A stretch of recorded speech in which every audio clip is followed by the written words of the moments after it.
Ahora sí. A ver, tienen que organizar la luz.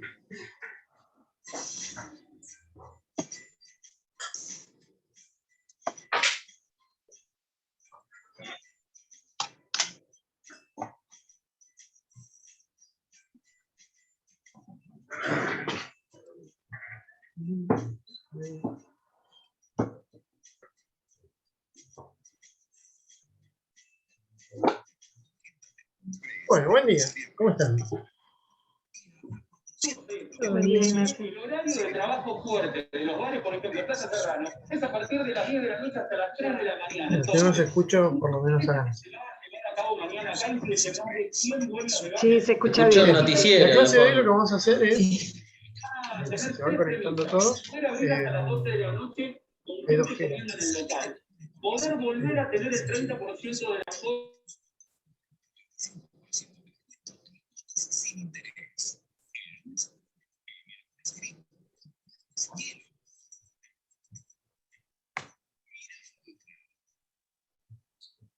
Lo que vamos a ver hoy es un poco de introducción a texto y vamos a ver además un poco de introducción a tipografía. Obviamente yo les dije cuando comenzamos el curso que esto no es la carrera de diseño, pero vamos a tocar algunos conceptos generales de la manera más rápida y expeditiva posible. Entonces, como hoy vamos a ver el uso de las fuentes y de las... Yo no escucho nada. No, tampoco. ¿Ustedes escuchan? Aparte de mi voz. Sí, se escucha perfecto. No, lo que pasa es que Claudia tiene abierta el micrófono y ella aparece en la pantalla. Pero puede ser. Bien, entonces decíamos que además de usarla como herramienta dentro del programa, lo que vamos a ver es un poco de teoría tipográfica para tener algunos conocimientos más sobre el uso. Mientras yo espero que se conecten todos los posibles, vamos a hablar un poco de lo que es la elección tipográfica. O sea, ustedes cuando encaren un trabajo, una de las herramientas que van a poder utilizar obviamente es el texto, ¿sí? Ya sea como parte del diseño o como fuente de información. Ah, ok, bien.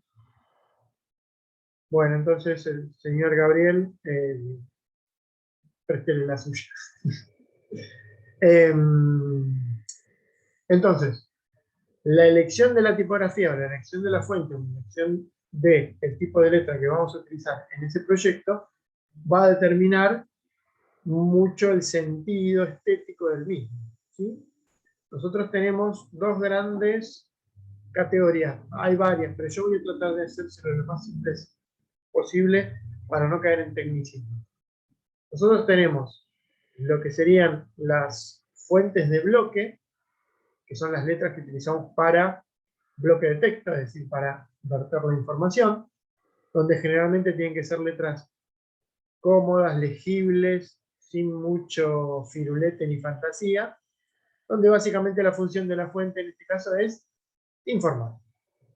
¿Sí? El contenido o la información que yo quiero verter en ese diseño llegue y se lea lo mejor posible.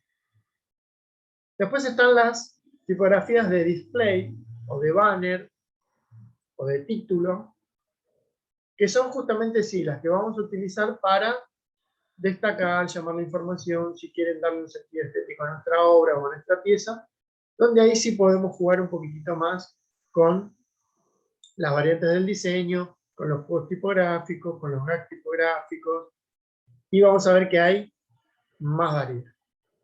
Esta gran como diferencia, bloque display o bloque decorativa, para decirlo así, la vamos a usar siempre. O sea, cada vez que hagamos un diseño, incluso cuando diseñemos una marca, un logo, un flyer o lo que sea, siempre vamos a tener estas dos variantes. Las tipografías que seleccionamos para informar, para leer, y las tipografías que seleccionamos para destacar o para darle ¿cómo se llama? Un sentido estético. Voy a ver, me voy a dar 2 minutos más a que se conecten los demás. Voy a mandar un mensajito, aprovecho, y pongo en el grupo que ya estamos.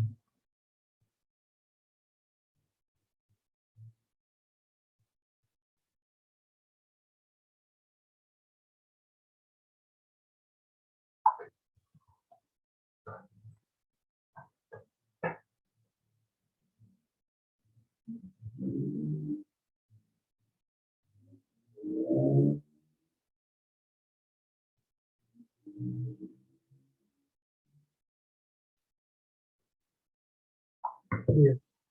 Entonces, lo que decíamos era que siempre voy a tratar de elegir o tener varias tipografías, depende del trabajo. Y acá sí nos ponemos teóricos, hay dos tipos de diseñadores, ¿sí? Los diseñadores que utilizan 3 fuentes para todo, no importa si tienen que hacer un cartel para un jardín de infante, para un museo, para la feria del libro, o para, no sé, un flyer de cumpleaños. O sea, todo la misma tipografía. 3, 4, una paleta de tipográfica muy limitada. ¿Por qué? Porque básicamente define el estilo de ese o esa diseñador o diseñadora. La tipografía o la elección tipográfica o la elección de las letras es parte de su estilo personal, junto con la paleta de colores, con la forma de diagramar, con la forma de diseñar, con la forma de crear retículas o cajas. Después está el que adapta el estilo al trabajo o al pedido o a la obra que tiene que realizar. Entonces, yo tengo que realizar un flyer para un concierto de jazz, elegiré cierta tipografía, cierta paleta o cierto tipo de imágenes. Si tengo que diseñar para una campaña de vacunación estatal, ciertas tipografías, ciertas imágenes, ciertas paletas. Y si tengo que diseñar para un local de ropa, ciertas tipografías, ciertas paletas y ciertos elementos visuales. Es decir, voy adaptando a el trabajo, el requerimiento o lo que haya que vender o que publicitar. El tema con esto es que perdés un poco justamente de esta personalidad como diseñador, ¿no? Sí, como esta marca del diseño. Yo después les voy a mostrar un par de trabajos y van a ver que vemos o podemos encontrar ciertos, sobre todo si se meten en Behance, por ejemplo, que sería como la página como más sencilla para encontrar obras de un mismo diseñador o de un mismo estudio, van a ver que hay estilos comunes o hay una especie de línea que sigue el diseño. ¿Por qué? Porque justamente es lo que nos define como artistas visuales, y pongo así como comillas gigantes, porque nosotros no somos artistas, somos otra cosa. Pero sí hay cierto sentido estilístico. Eso se gana con el tiempo. El tema es que tiene que ser premeditado. Es decir, yo tengo que saber que voy a definir una línea de trabajo o un estilo o algo a partir de la elección de mis herramientas. Quizás ahora no se den cuenta, sobre todo los que recién empiezan, porque estamos viendo el programa como si fuera un abanico de opciones. Pero una vez que ustedes le pongan horas, tengan como un uso más aceitado del programa, y ya las herramientas las manejen con soltura, van a empezar a ir definiendo sus estilos. Yo obviamente a partir de lo que corrijo, veo elecciones de colores, forma de construir los iconos, ¿sí? Que tienen que ver básicamente con la personalidad y con el desarrollo de cada uno y de cada una. Entonces, para no estirar más esta introducción, vamos a empezar con lo que sería el uso de la tipografía. Primero vamos a hacer una especie de introducción muy simple, muy cortita. Es un video que dura 5 minutos, pero me va a servir de disparador para los que no tienen ninguna idea de lo que es una tipografía o lo que es el concepto de la tipografía, para hacer un pantallazo. Después vamos a pasar obviamente al programa y vamos a ver cómo Corel gestiona la tipografía o las fuentes dentro del programa. ¿Ok? Voy a compartir la pantalla.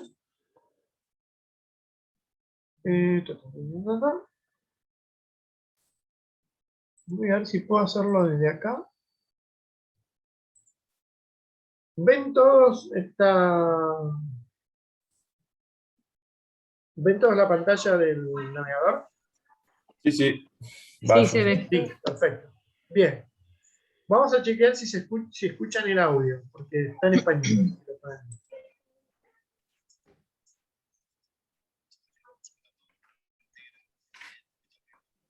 No se escucha el audio. A ver si... Ah, soy yo. A ver ahí. ¿La escuchan? Bien. Perfecto. Sí, voy a tener que tener sus caras así que me digan si ven. Bien. Esto es básicamente un congreso de la tipografía, un congreso de diseñadores que se hizo en España, donde justamente hablaban sobre el paso de lo que sería la tipografía tradicional, ¿sí? En gráfica, que básicamente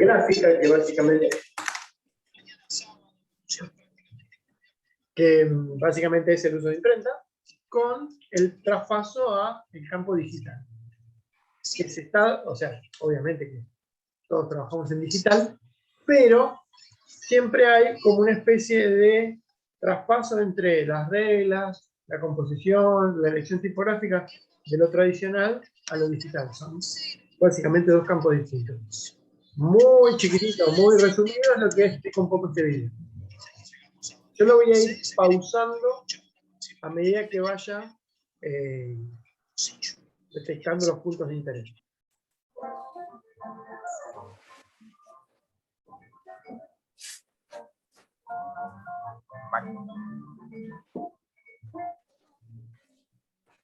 ¿Lo recuerdan? El juego despertaba nuestras ganas de explicar historias. Primero, con unos dibujos en la pared. Luego, con marcas cada vez más abstractas en pedruscos y barro. Nos dimos cuenta de que nuestras herramientas iban a definir siempre el aspecto de nuestra escritura. Bien, hago la primera pausa. Si quieren abrir los micrófonos, es un poco más participativo, si no parezco el profesor Silvani. Nosotros tenemos que nuestros alfabetos, o sea, las letras, son el elemento más abstracto que tiene el diseño. Tengo que abrir el micrófono. Sí, Uy. es que quiera, o sea, yo no los obligo, aparte que capaz que algunos... No estaba avisando que iba a tener el micrófono abierto, perdón. Ahí está. ¿Por qué decimos? Porque nosotros lo que estamos haciendo con la palabra, básicamente, es definir un concepto visual en una serie de signos gráficos, ¿sí? Si yo les digo mesa, y escribo M-E-S-A, básicamente, ustedes tienen que tener ese código para relacionar esa palabra con un objeto de madera de 4 patas, donde se apoyan cosas. No ven una mesa. Para ver una mesa tendrían que usar o una ilustración, o una fotografía, o incluso, si hablamos del diseño, de un icono. Un icono que represente una mesa, que puede ser simplemente hacer un palito y 2 palitos. Y ahí tenemos que ver si se lee mesa, banquito, arco, puerta, o lo que sea. ¿Estamos? Pero si yo escribo mesa, no hay forma que ustedes lo confundan con un arco, con un banco, con una silla o con un dinosaurio. ¿Por qué? Porque justamente el alfabeto lo que hace es eso, es transmitir ideas visualmente. Después podemos hablar de conceptos abstractos, pero bueno, vamos a centrarnos en los objetos materiales. un objeto material se identifica con una serie de signos. ¿Hasta ahí estamos? ¿Y por qué nos interesa a nosotros? Y porque básicamente una letra, por más que vengan todos los profesores de lengua, es un signo gráfico. Una letra, una palabra, una frase, es un signo gráfico. Es una pieza de diseño. ¿Por qué? Porque comunica algo. En el video dice que las herramientas definen la forma en que nosotros escribimos. Sí, esto es así. Van a ver que la evolución de la tipografía, o sea, de las letras, a lo largo de la historia del diseño, yo acá no voy a hablar de lingüística, voy a hablar de la marca gráfica que pasó de ser 2 palitos en la tierra a una A. Eso se da de acuerdo a la evolución tecnológica de los materiales, que lo vamos a ver ahora. Los mensajeros lo tenían crudo si tenían que transportar piedras arriba y abajo. Cuando en Egipto se les dijo que a partir de ese momento se imponía el rollo de papiro como soporte de escritura, no podían estar más contentos. En Roma surgía la tablilla de cera para llevar encima y grabar algún que otro mensaje. Las inscripciones quedaban reservadas a monumentos y tumbas. Ahí está quizás la primera diferencia. Antes, la escritura solamente se utilizaba en justamente grandes monumentos o mensajes serios o elevados, ocultos, o puede ser básicamente una imagen religiosa, un jeroglífico, una tumba, un pie de una estatua, un pie de un edificio público, ¿sí? Obviamente el 95% de la gente no sabía leer. Ahora, el material de esos monumentos, tumbas, estatuas, lo que sea, definía cómo se utilizaba la escritura, cómo eran las letras, vamos a decirlo así. Hay una diferencia, por ejemplo, ahí nombro egipcios y romanos. Hay una diferencia primordial. Los egipcios tenían un sistema de iconos, básicamente parecido, si lo quieren decir, a emojis. Cada signo representaba una idea, no una palabra. Entonces, yo tenía que saber una cierta serie de signos y esos signos me transmitían ideas. Los romanos, por el contrario, ya tienen algo parecido a un alfabeto tradicional, un alfabeto latino, donde tenemos letras, tenemos signos abstractos. Ya no hay un dibujo que identifique una idea, sino que hay un signo gráfico. Los primeros signos, obviamente, son a partir de bloques de piedra. Por eso van a ver que toda la escritura romana es ordenada, tiene todo el mismo tamaño y tiene todo el mismo grosor. ¿Por qué? Porque se hacía con un cincel. Se hacía con un pedazo de metal pegándole una piedra. Entonces van a ver que empieza a aparecer lo que se llama los renglones, porque ellos tenían que definir dónde empezaba un renglón y dónde terminaba la otra. Encima, si se fijan en algún monumento antiguo, van a ver que son muy matemáticos y muy precisos, porque justamente se utilizaba lo que era una cuadrícula lineal. O sea, van a ver, por ejemplo, en ese ejemplo que está en el video, que hay lo que se llama serif, que es básicamente un piecito o una marca en el pie de las letras. Ese serif, básicamente, lo que les permitía a los romanos era medir dónde empezaba una letra y dónde empezaba la otra. Cómo se escribía o cómo se tallaba en mármol o en piedra. Básicamente se hacían las marcas de los pies para medir el ancho de cada letra y luego se hacían los bastones verticales, que serían los palitos, los bastones diagonales en caso, por ejemplo, de una M, de una N, de una X, y por último se hacían las curvas, que eran como mucho más elaboradas porque teníamos que hacer tac, tac, tac, tac, tac, tac, y dar toda la vuelta. Entonces, la aparición del serif, o piecito, o serifa, es básicamente determinante por la tecnología que necesitaban. Si yo pinto, no necesito un serif. ¿Por qué? Porque directamente puedo libremente establecer los trazos. Pero si yo tengo que tallar, y no me puedo equivocar porque no me puedo equivocar porque la piedra no vuelve a su forma, tengo que tener de antemano la ubicación de las letras. ¿Estamos hasta acá? Sí. Bien, seguimos. ¡Ah! Un buen día, alguien plegaba el papiro en lugar de enrollarlo, protegiendo el invento con unas tapas. Nacía el códice manuscrito, padre del libro moderno. De repente, era todo un shock leer pasando páginas en lugar de desenrollando un soporte. Acá voy a hacer una pausa, ¿por qué? Porque es muy interesante cómo nosotros pasamos 3 estadios de lectura. El primer estadio de lectura era, y justamente van a ver por qué todo está relacionado. ¿Saben lo que es un papiro? Sí. Bien. Básicamente la característica del papiro es que la longitud es el largo del rollo, como si fuera un papel higiénico, básicamente. Entonces, entre más largo es ese códice, información, texto, lo que sea, más largo es el rollo. ¿Y cómo se lee? De arriba hacia abajo. Ahora, ¿cuál es el problema?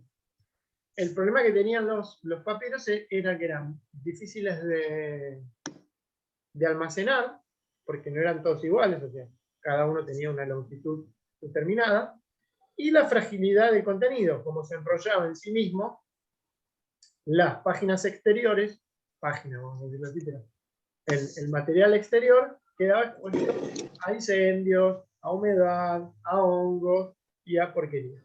¿Eso queda claro? Sí. Bien.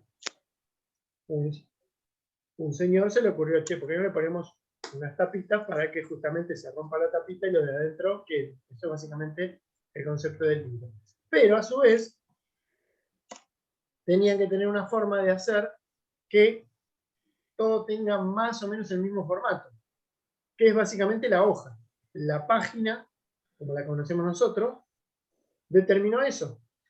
La cantidad de hojas que tiene un libro determina su grosor, pero era mucho más fácil de acomodar, mucho más fácil de almacenar y se protege. Eso es básicamente un cambio tecnológico.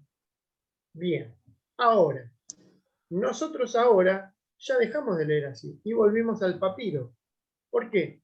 Porque en cualquier página web, en cualquier red social, o en cualquier contenido, tenemos de nuevo lo que se llama scroll infinito. Y scroll básicamente es eso, papiro. Nosotros leemos Instagram, empezamos a bajar la rueda, y Instagram básicamente es un papiro infinito. No leemos de izquierda a derecha, leemos de arriba hacia abajo. ¿Eso queda claro? Entonces volvimos a la forma en que se leía hasta la aparición del libro. ¿Por qué? Porque obviamente la tecnología que nosotros utilizamos, que es una pantalla, permite eso.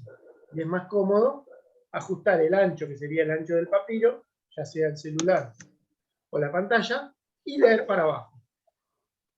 Entonces, ahí tenés una prueba, o tienen una prueba fundamental de que la tecnología modifica tanto los hábitos de lectura como las formas de lectura.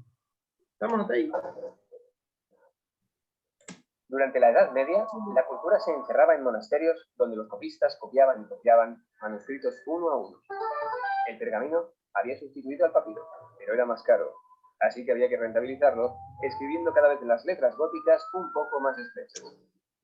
Las ciudades se desarrollaban en Europa, aparecían universidades. Ahí aparece el otro gran movilizador de la humanidad, la guita. Básicamente, los libros iluminados eran muy caros de hacer. Entonces, cuando empezaron a reproducir mediante la imprenta los libros con mucha más velocidad, dijeron, pará, me está saliendo un montón de plata el tema de la tinta, ¿por qué no hacemos caracteres más finitos? No sé si alguna vez vieron un tipo móvil de una imprenta, que básicamente es una letrita de plomo. No sé si puedo hacer esto, se pierde todo.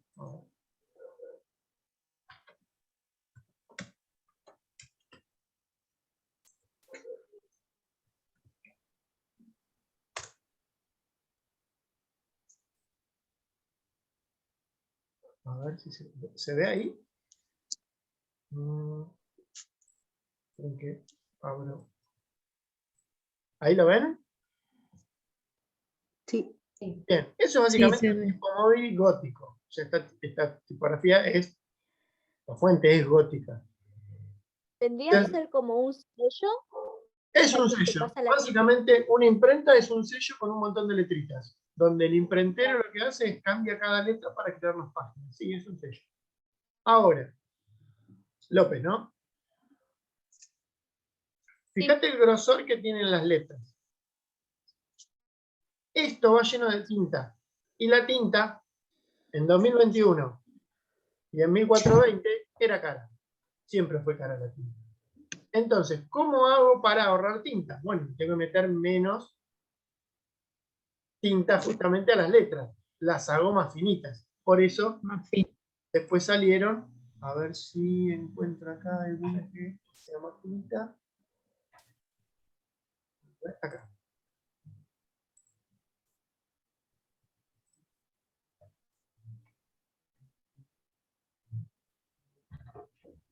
No sé si se ve ahí. Ya es una tipografía más convencional, más parecida a la que utilizamos en la computadora. Entonces, gano mucho, o sea, me entran más letras, menos espacio, menos tinta. Por ende, siempre plata. O sea, hay que ahorrar. Aparte, para no ser tan mercantilistas, hay una cuestión técnica. Entre más gruesas son las letras, más juntas están y más tinta chupan, más posibilidad hay de la mancha. Básicamente, lo que se llama el empaste, que es cuando se te juntan dos letras y hay un manchón. No sé si alguno tiene impresora en la casa, pero vieron que a veces uno imprime y se arma en letras chiquititas como una manchita de tinta que une caracteres. Sí. Bueno, eso pasaba siempre en las imprentas, obviamente. Entonces lo que hicieron fue separar cada vez más las letras y crear lo que se llama ese espacio que tenemos nosotros entre las palabras. Nosotros escribimos una palabra, un espacio, una palabra, un espacio, una palabra, un espacio. En la Edad Media no existía eso, se escribía todo de corrido. Lo que era un quilombo porque no se podía definir dónde empezaba una palabra, dónde terminaba otra, y justamente se producía esto, enchaste. Se pensaban dos tipografías, mancha de tinta. Entonces, ¿para qué les pongo este video? Para que vean que justamente la tecnología es la que determina la forma en que nosotros diseñamos, creamos y hacemos piezas culturales. Voy de nuevo a mi hermoso video. Pues aquí y allá, y de repente había mucha gente con ganas de leer. Los copistas no daban abasto. Hacía falta producir libros a gran escala. Hacia 1445, Gutenberg nos regalaba la imprenta de tipo Montes. Las calles se llenaban de libros fabricados con papel y tinta de Oriente, impresos con tipos de plomo que imitaban la escritura gótica. El sistema, basado en una prensa de vino, no cambió mucho a lo largo de 500 años, si bien la forma de la tipografía se fue diversificando. En el Renacimiento se diseñaron tipografías basadas en los textos clásicos romanos. Con la Revolución Industrial, las ciudades se empapelaron de publicidad escrita con profundas tipografías mecánicas. Algo más tarde, la aparición de los periódicos exigía inventar una maquinaria más rápida. Nacían la prensa mecánica y la linotipia. Básicamente, para hacerlo muy sencillito, obviamente, esto llevaría un montón de tiempo. Entre la imprenta, 1400 y pico, hasta el auge de los periódicos, vamos a decirle 1950, 1970, o sea, el auge de la prensa e imprenta, o sea, hasta que se creó la computadora, el sistema es básicamente lo mismo. Es un rollo con un montón de letras, pasa un papel, pasa un rodillo con tinta y le pega la vuelta.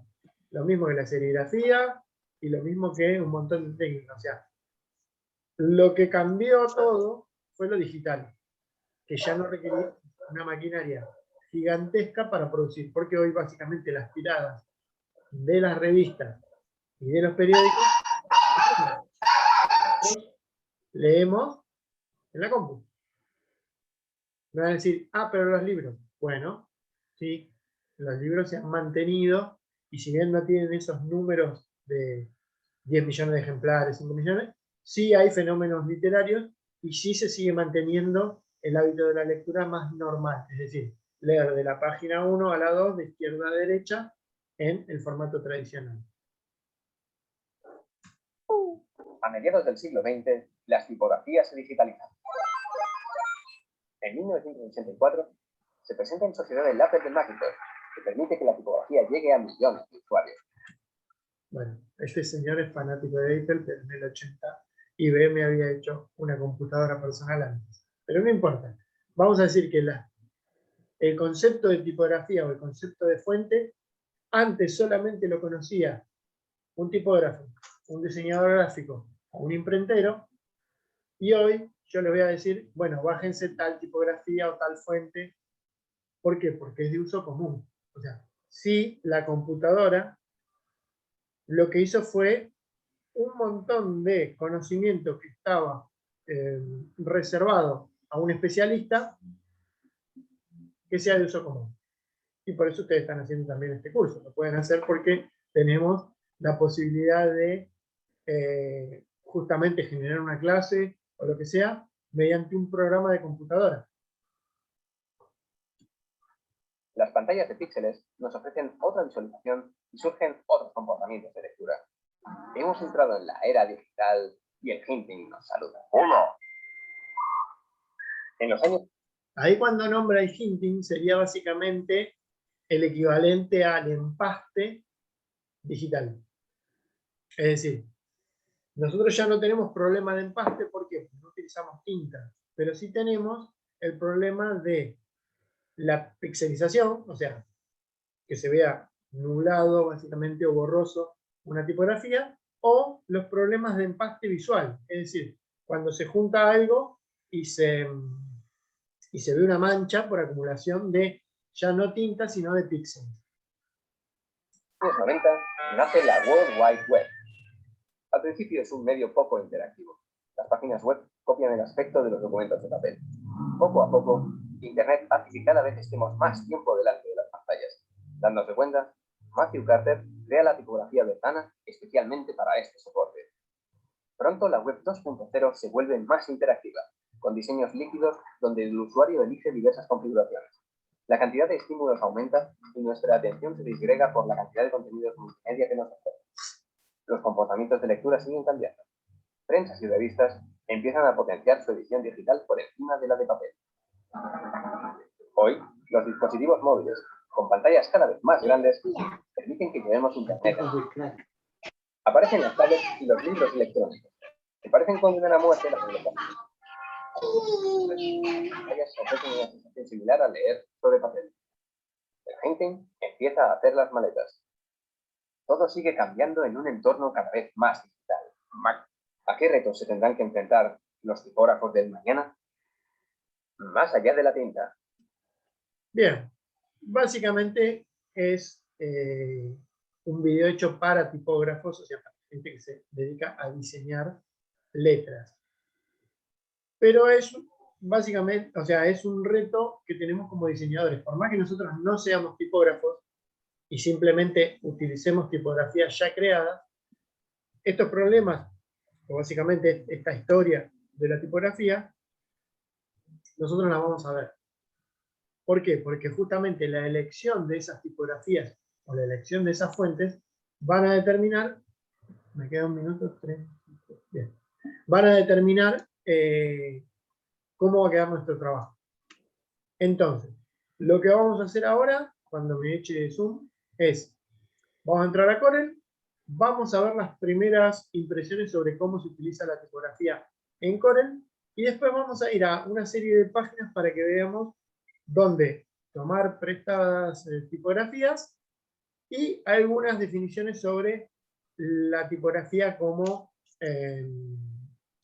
pieza gráfica o como pieza comunicativa.